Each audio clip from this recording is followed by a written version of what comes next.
नमस्कार दर्शकों, आज मैं आपको सुनाऊंगी खटतिला एकादशी का व्रत कथा। एक समय दालभ्य ऋषि ने पुलस्त्य ऋषि से पूछा कि हे महाराज, पृथ्वी लोक में मनुष्य ब्रह्म आदि महान पाप करते हैं, पराये धन की चोरी तथा दूसरे की उन्नति देखकर ईर्ष्या करते हैं, साथ ही अनेक प्रकार के व्यसनों में फंसे रहते हैं, फिर भी उनको नरक प्राप्त नहीं होता। इसका क्या कारण है? वे न जाने कौन सा दान पुण्य करते हैं जिससे उनके पाप नष्ट हो जाते हैं। यह सब कृपा पूर्वक आप कहिए। पुलस्त्य मुनि कहने लगे कि हे महाभाग, आपने मुझसे अत्यंत गंभीर प्रश्न पूछा है। इससे संसार के जीवों का अत्यंत भला होगा।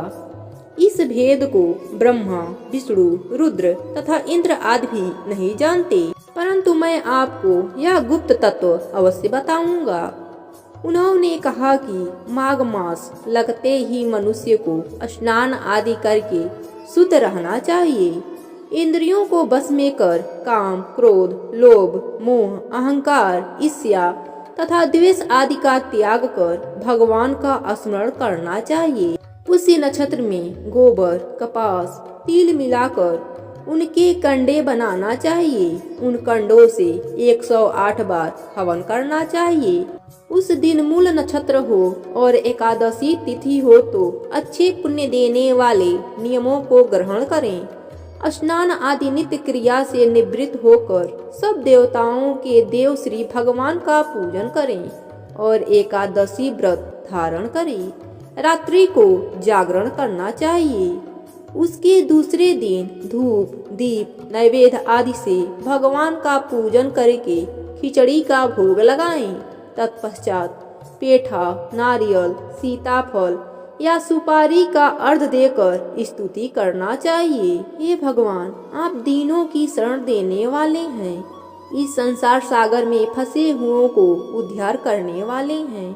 हे पुंडरीकाक्ष, हे विश्वभावन, हे शुभ ब्राह्मण, हे पूर्वज, हे जगतपते, लक्ष्मी जी सहित इस तुच्छ अर्घ को ग्रहण करें। इसके पश्चात जल से भरा कुंड ब्राह्मण को दान करें तथा ब्राह्मण को श्याम गौ और तिल पत्र देना भी उत्तम है। तिल स्नान और भोजन दोनों ही श्रेष्ठ है। इस प्रकार जो मनुष्य जितने तिलों का दान करता है उतने ही 1000 वर्ष स्वर्ग में वास करता है। तिल स्नान, तिल का उपटन, तिल का हवन, तिल का तर्पण, तिल का भोजन, तिलों का दान, ये तिल के 6 प्रकार हैं। इनके प्रयोग के कारण यह खटतिला एकादशी कहलाती है। इस व्रत के करने से अनेक प्रकार के पाप नष्ट हो जाते हैं। इतना कहकर पुलस्त्य ऋषि कहने लगे कि अब मैं तुमसे इस एकादशी की कथा कहता हूँ।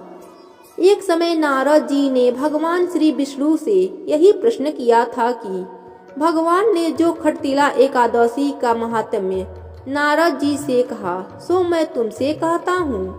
भगवान ने नारद जी से कहा कि हे नारद, मैं तुमसे सत्य घटना कहता हूँ, ध्यान पूर्वक सुनो।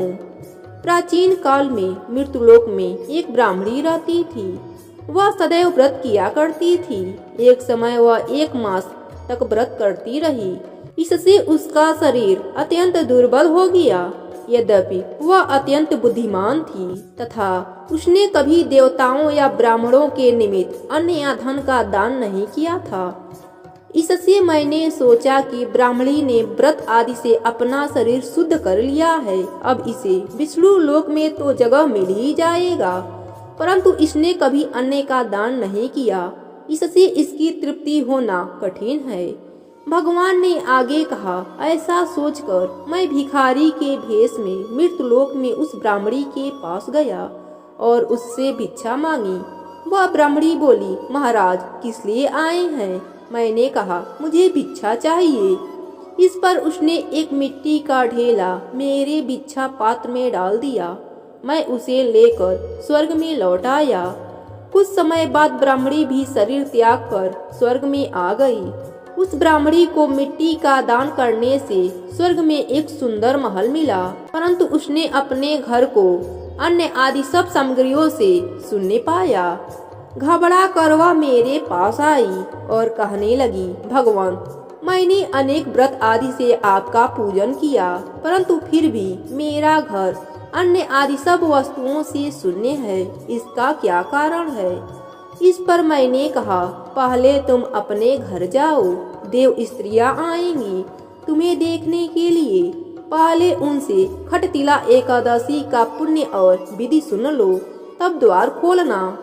मेरे ऐसे वचन सुनकर वह अपने घर गई। तब देव स्त्रियां आईं और द्वार खोलने को कहा तो ब्राह्मणी बोली, आप मुझे देखने आई हैं तो खटतिला एकादशी का महात्म्य मुझसे कहिए। उनमें से एक देव स्त्री कहने लगी कि मैं कहती हूँ। जब ब्राह्मणी ने खटतिला एकादशी का महात्म्य सुना तब द्वार खोल दिया। देवांगनाओं ने उसको देखा कि न तो वह गंधर्वी है और न ही असुरी, वरन पहले जैसी मानुषी है। उस ब्राह्मणी ने उनके कथना अनुसार खटतिला एकादशी का व्रत किया। इसके प्रभाव से वह सुंदर और रूपवती हो गई तथा उसका घर अन्य आदि समस्त सामग्रियों से युक्त हो गया। अतः मनुष्यों को मूर्खता त्याग कर खटतिला एकादशी का व्रत और लोभ न करके तिल आदि का दान करना चाहिए। इससे दुर्भाग्य, दरिद्रता तथा अनेक प्रकार के कष्ट दूर होकर मोक्ष की प्राप्ति होती है। जय हो विष्णु भगवान की।